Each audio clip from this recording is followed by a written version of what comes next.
걸어가신 하나님 아버지 은혜를 감사합니다. 지난 한 주간도 우리를 지키시고 주일 아침 맞아서 하나님께서 우리를 부르심을 감사합니다. 오늘도 하나님 앞에 신앙적으로 하루를 살아갈 수 있도록 인도하여 주시옵소서. 예수님 이름으로 기도드립니다. 아멘. 찬송가 423장 하나님께 찬양드립니다. 무엇보다도 더 검은 죄로 물든 마음이 흰 눈보다 더히게 깨끗하게 씻겼네. 주의 보혈 흐르는데 믿고 뛰어나가 주의 은혜 내가 입어 깨끗하게 되었네.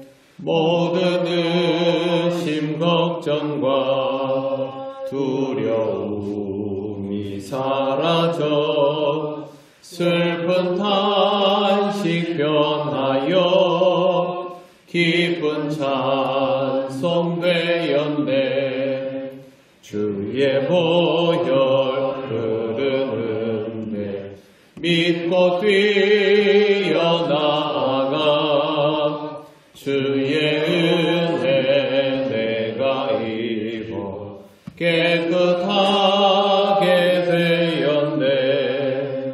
세상 부귀 영화와 즐겨하던 모든 것 주를 믿는 내게는 분토만도 못하다.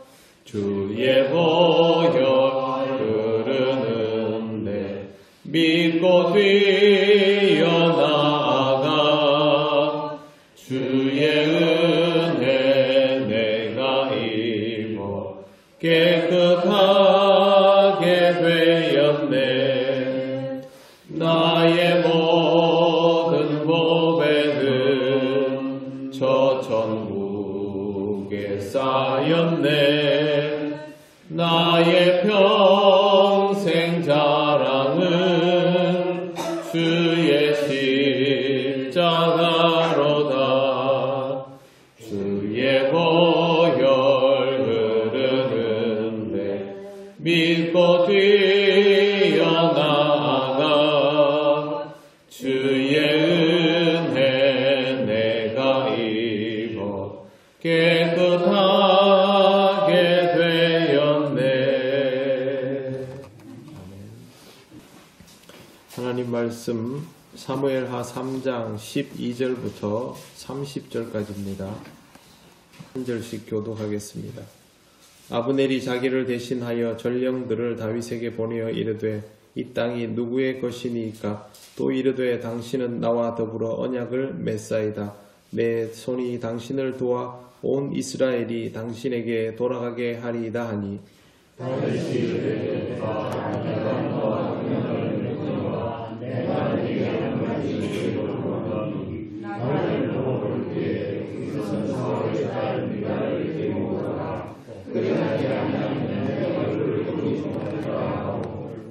다윗이 사울의 아들 이스보셋에게 전령들을 보내 이르되 내 처 미가를 내게로 돌리라. 그는 내가 전에 블레셋 사람의 포피 100개로 나와 정혼한 자니라 하니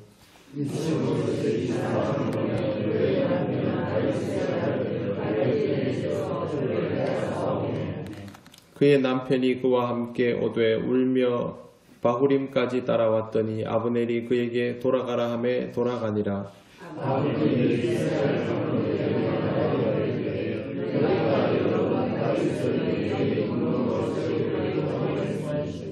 이제 그대로 하라. 여호와께서 이미 다윗에 대하여 말씀하시기를 내가 내 종 다윗의 손으로 내 백성 이스라엘을 구원하여 블레셋 사람의 손과 모든 대적의 손에서 벗어나게 하리라 하셨음이니라 하고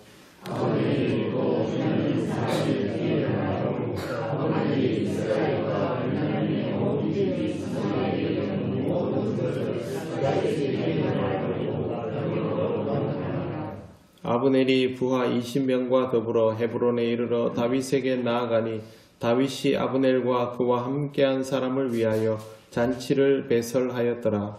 아브넬이 다윗에게 내가 일어나서 온 이스라엘 무리를 내 조공하게 하고 곧 어디하면 뵙게 하고 마음에 원하는 대로 모든 것을 하시게 하리라. 이에 다윗이 아브넬을 다윗의 신복들과 요압이 적군을 치고 크게 노력한 물건을 가지고 돌아오니 아브넬은 이미 보냄을 받아 평안히 갔고 다윗과 함께 헤브론에 있지 아니한 때라. 요압이 요압과 함께 모든 군사가 돌아오니 어떤 사람이 요압에게 말하였는데 이레의 아들 아브넬이 왕에게 왔더니 왕이 보내니까 왕이 나타나니 요압이 왕에게 나아가 이르되 어찌하심이니까 아브넬이 왕에게 나왔거늘 어찌하여 그를 보내 잘 가게 하셨나이까. 왕도 하시며 아브넬의 아들 아브넬의 공격을 막아는 중이라 그가 왕이 주시는 것을 알고 왕이 하시는 모든 것을 알게 하는가.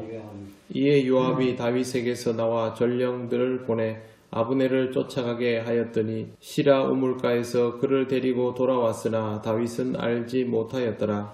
아브넬이 물로 들어가매 여호와의 이름으로 그를 데리고 성문으로 들어가 거기서 그를 불러주니 그는 자기의 동생 아사엘을 들어오게 하는도다.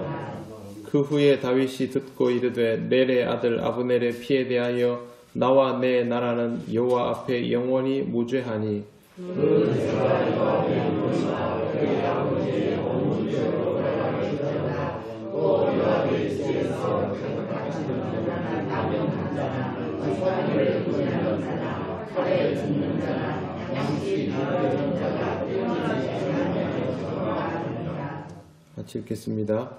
요압과 그의 동생 아비새가 아브넬을 죽인 것은 그가 기브온 전쟁에서 자기 동생 아사엘을 죽인 까닭이었더라. 아멘. 네, 오늘은 아브넬에 관한 이야기입니다. 아브넬이 이스보셋과 사이가 틀어진 이후에 태도를 바꾸어서 다윗과 조약을 맺으려고 합니다. 12절부터 읽은 말씀을 보면 이 땅이 누구의 것이니까 또 이르되 당신은 나와 더불어 언약을 맺사이다. 이렇게 하면서 그렇게 태도를 바꾸고 있습니다. 아브넬은 다윗을 피하여 이스보셋을 데리고 북쪽으로 올라가서 이스라엘의 왕을 이스보셋으로 추대한 사람입니다. 그렇다면 다윗과 맞서기로 작정을 했던 사람이라는 것이죠. 그렇게 해서 이스보셋을 꼭두각시로 세워놓고 자기 멋대로 행동을 하다가 이제 수틀리니까 다시 전향을 하는 것이죠. 그런데 태도가 어떠냐 하면 오늘 우리가 읽은 대로 마찬가지입니다. 이스보셋을 왕으로 세운 것처럼 다윗도 자기가 그렇게 주도해서 통일 왕국의 왕으로 세우려고 하는 것이죠. 그렇게 하면 자기가 다윗이 임금이 된 이후에도 이스보셋을 휘둘렀던 것처럼 아마도 영향력을 행사할 수 있을 것이라고 생각했을 가능성이 높습니다. 굉장히 전략적인 인물이고 모략에 능한 사람이다라는 것을 여기서 보면 우리가 잘 알 수 있습니다. 이런 상황에서 다윗이 아브넬이 말하는 것에 대해서 이런 조약을 내겁니다. 사울의 딸 미갈을 데리고 오라. 결국 다윗은 자신이 결혼했던 미갈을 빼앗겨버린 것에 대해서 지금까지 생각하고 있다가 미갈을 이제 돌려받고 하기를 원한다라는 것이죠. 그렇게 해서 미갈을 데리고 오니까 갑자기 이제 또 아내를 잃어버린 사람이 발생하는 것이죠. 발디엘이 울면서 바우림까지 쫓아왔는데 아브넬이 집에 돌아가라고 해가지고 자기 아내를 그 자리에서 또 뺏기는 이런 사건도 발생합니다. 아브넬이 어떤 마음으로 다윗을 찾아왔는지 다윗이 모를 리 없습니다. 다윗은 굉장히 지략에 뛰어난 사람입니다. 하지만 다윗은 아브넬에게 어떤 해도 가하지 않고 잘 대접해서 돌려보내는데 문제는 이웃 나라를 정벌하러 갔다 돌아온 요압과 다윗의 부하들이 이 일에 대하여 분개하는 것입니다. 아브넬이 우리 앞마당에 들어왔는데 왜 살려보냈느냐 하는 것이죠. 다윗은 아브넬을 죽일 마음이 전혀 없습니다. 왜 그럴 마음이 없는지는 우리가 다음 시간에 한번 읽으면 구체적으로 이유를 알 수 있는데, 다윗의 평소의 성품을 보면 다윗은 동족에 대해서는 웬만하면 그렇게 전쟁을 하거나 또 정적이다라고 느껴서 죽이거나 하는 일들을 결코 하지 않는 사람입니다. 전쟁 능력은 뛰어나지만 자기 동족에 대한 대우는 확실하게 선을 그어서 하고 있는 사람이지만, 요압의 입장은 다르죠. 아브넬은 자기 동생을 죽인 사람입니다. 그래서 다윗의 명도 받지 않고 다윗 몰래 가가지고 아브넬을 잡아와서 끝내는 아브넬을 죽이는 장면을 오늘 우리가 성경에서 봅니다. 이것 때문에 다윗이 화를 내는 것도 나오고 또 요압이 저주를 받는 것도 나옵니다. 니네 집에는 계속 대대손손 아픈 사람이 나올 것이다. 그 저주를 피할 수 없을 것이다 라는 굉장히 무서운 말을 다윗이 입에 담습니다. 오늘 말씀에서 볼 수 있는 것은 아브넬은 결국 죽는다라는 것입니다. 악을 행하는 사람은 그 악에 대한 대가를 반드시 치르도록 해놓은 것이 성경 말씀에서 볼 수 있는 아주 중요한 법칙입니다. 요압이 아브넬을 죽인 것은 요압의 입장에서는 복수이고 정당할 수 있지만, 이 또한 다윗이 말하는 것이 하나도 틀리지 않습니다. 하나님께서 요압이 행한 악은 요압 그대로 받도록 만드십니다.